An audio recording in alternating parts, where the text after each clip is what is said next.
They always said I'm wrong, but what they doing today?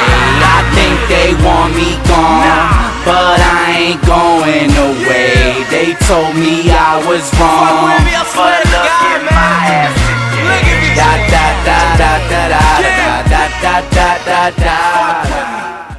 Yo guys, what's going on? I'm Tim Kelly along with Justin Godsey. This is the Real Sports Talk. Thank you for tuning in.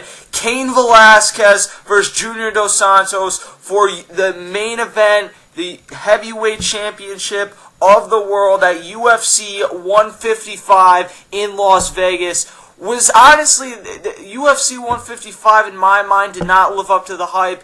A lot of the early matches were not very good, and while Cain Valasquez and Junior Dos Santos went the distance, I would argue that the match before between Jim Miller and Joe Lonzon was actually the best match of the night. This match, Cain Valasquez came out. We all know what happened to him just over a year ago when Junior Dos Santos knocked him out in the first round. Cain Valasquez came out tonight hungry. He came out, he set the tone early, tired out Dos Santos in the first round, and then after that, it was a beatdown. Junior Dos Santos will hand the heavyweight title back to Cain Valasquez. Justin, give me your thoughts on UFC 155. UFC 155, the early matches, with the Yushin Okami fight, the Chris Leben fight, those were pretty decent fights. But you know what? The two main matches was headlined by, the Jim Miller fight and Joe Lonzon fight, and also the main event, an awesome event. I am super happy. Cain Valasquez, the new champion, the new heavyweight champion. This is why the heavyweight division is my personal favorite, because unlike, I'm not showing any disrespect to the other weight classes, I just think that the heavyweight division has the fighters come out and they just give you a brawl for all, like a straight-up boxing match, a good straight-up mixed martial arts match. They don't, run around the ring kind of like, the middleweights, the welterweights, the lightweights, the featherweights, and the bantamweights.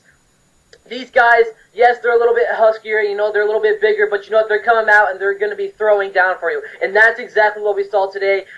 Cain Valasquez, we see a whole new Cain Valasquez. This is a more vicious Cain Valasquez. This is a guy who, was hell-bent of getting a rematch against Junior Dos Santos. We had to wait, a year later just to see this rematch.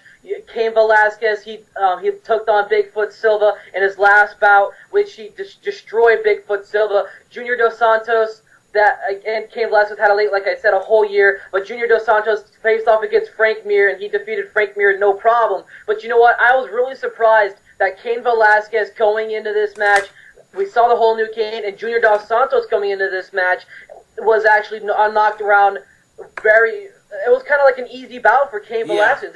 We're going to see Junior Dos Santos versus Cain Velasquez 3. I do not know exactly where this will be placed. Maybe it could be taken maybe in July, maybe in August. I guarantee we won't wait a whole new year to see this. But you know what? We will see Cain Velasquez and Junior Dos Santos 3. Yeah, we're probably talking like UFC 159 around then.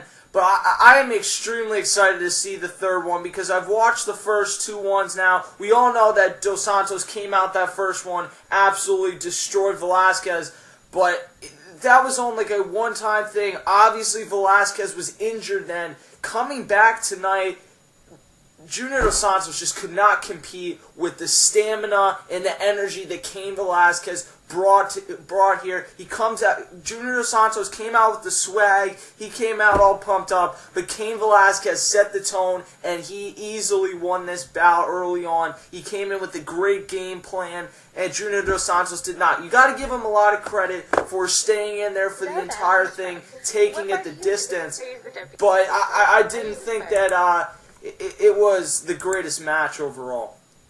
Now, going back to like what I said, Junior Dos Santos versus Cain Valasquez 3.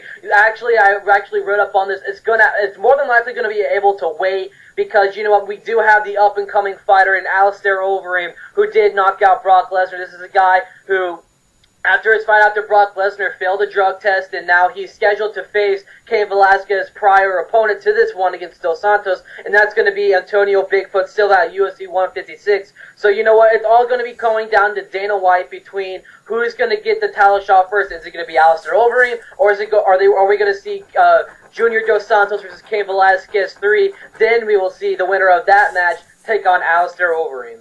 Either way, UFC 155 is in the books. Was not the best event, but at the same time, we did get a match between Velasquez and Dos Santos that went the distance. Cain Velasquez takes back the UFC Heavyweight Championship of the world, as Bruce Buffer would say. I'm Tim Kelly along with Justin Godsey. This is The Real Sports Talk. Check out h4-entertainment.com, Blog Talk Radio / The Real Sports Talk Podcast. Follow me on Twitter at CashKelly_TRST. Follow Justin at the Justin Godsey, and we'll catch you guys later. Just a little ways around the corner from fear. Be there by next year. Where I'm going.